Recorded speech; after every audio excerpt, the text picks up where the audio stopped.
ரீசெண்டாக ஒரு ஸ்டோரி ஒன்று படித்தேங்க, குருவியும் காற்றும் சொல்லிட்டு. கடலோரத்தில் ஒரு மலை இருக்குது. அந்த மலையோட உச்சியில் இந்த பறவைங்கள்லாம் சேர்ந்து ஒரு மீட்டிங் போடுறாங்க. அந்த மீட்டிங்கில் வந்து ஒரு சின்ன குருவியும் இருக்குது. அந்த குருவிக்கிட்ட வந்து சில பறவைங்கள்லாம் போயிட்டு கொஸ்டின் கேட்குறாங்க. உனக்கு ஏதாவது கனவு இருக்கா, உனக்கு ஏதாவது ஆசை இருக்கா அப்படின்னு சொல்லிட்டு அந்த சின்ன குருவிக்கிட்ட வந்து நிறைய பறவைங்களை வந்து கொஸ்டின் கேட்குது. அதுக்கு அந்த குருவி சொல்லுது, இங்கேருந்து பார்க்கும்போது அந்த கடல் தெரியுதுல்ல, அந்த கடலை தாண்டி நான் பறக்கணும், அதான் என்னோட ஆசை கனவு எல்லாமே அப்படின்னு சொல்லிச்சு. உடனே அந்த பறவைங்கள்லாம் என்ன பண்ணுது, செம்மையாக சிரிக்குது, கிண்டல் பண்ணுதுங்க. ஏய், உன்னோட தகுதிக்கு ஆசைப்படுறா, நீ சின்ன குட்டி குருவி, உன்னால அப்படிலாம் பறக்க முடியாது, அது அப்படி இப்படின்னு சொல்லிட்டு ரொம்ப கிண்டல் பண்றாங்க. உடனே அந்த குருவிக்கு வந்து ஈகோ டச் ஆயிருது. ஈகோ டச் ஆகிட்டு என்ன பண்ணுறான், மறுநாள்லேருந்து செம்மையாக ட்ரைனிங் எடுக்கிறான். காலைல மதியானம் நைட்டுன்ட்டு செம்ம ட்ரைனிங் எடுக்கும்போது ஒரு வாட்டி என்ன ஆகுதுன்னா, அவன் வந்து ஒரு வாட்டியும் ஒரு டிஸ்டன்ஸை கடக்க ட்ரை பண்ணுறான். இந்த ட்ரை பண்ணும்போது காற்றடிக்கிறது கீழே விழுந்துடுறான்.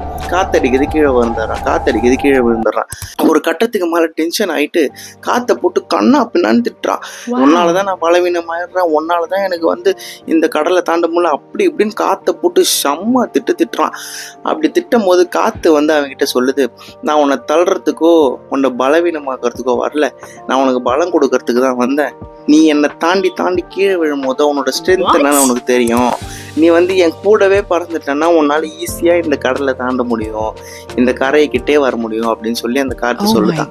குருவி வந்து அதுக்கப்புறம் தான் ரியலைஸ் பண்ணுது, நம்ம பறக்கிறதுக்கு இந்த காற்று தான் நமக்கு நிறைய உதவி செய்யுது. இதை ஒரு ஸ்ட்ரகிளாக நினைக்காம நம்ம வந்து இதை யூஸ் பண்ணி எப்படி சக்ஸஸ் ஆகுறதுன்றதை பார்க்கணும்னு சொல்லி டெய்லியும் ப்ராக்டிஸ் பண்ணி அந்த குருவியை பார்த்து சிரிச்ச பறவைகள் முன்னாடி அது என்ன பண்ணுச்சுன்னா அந்த கரையை தாண்டி காட்டுச்சு. So moral of the story என்னன்னா, நம்மளை நோக்கி வர கஷ்டமும் காற்று மாதிரி தான். அதை நோக்கி நம்ம பறக்கும் போது தான் நம்மளோட தன்மை என்னன்னு நமக்கு தெரியும். கொஞ்சோண்டு தைரியமும் தன்னம்பிக்கையும் இருந்தால் நம்மளால என்ன வேணா பண்ண முடியும்.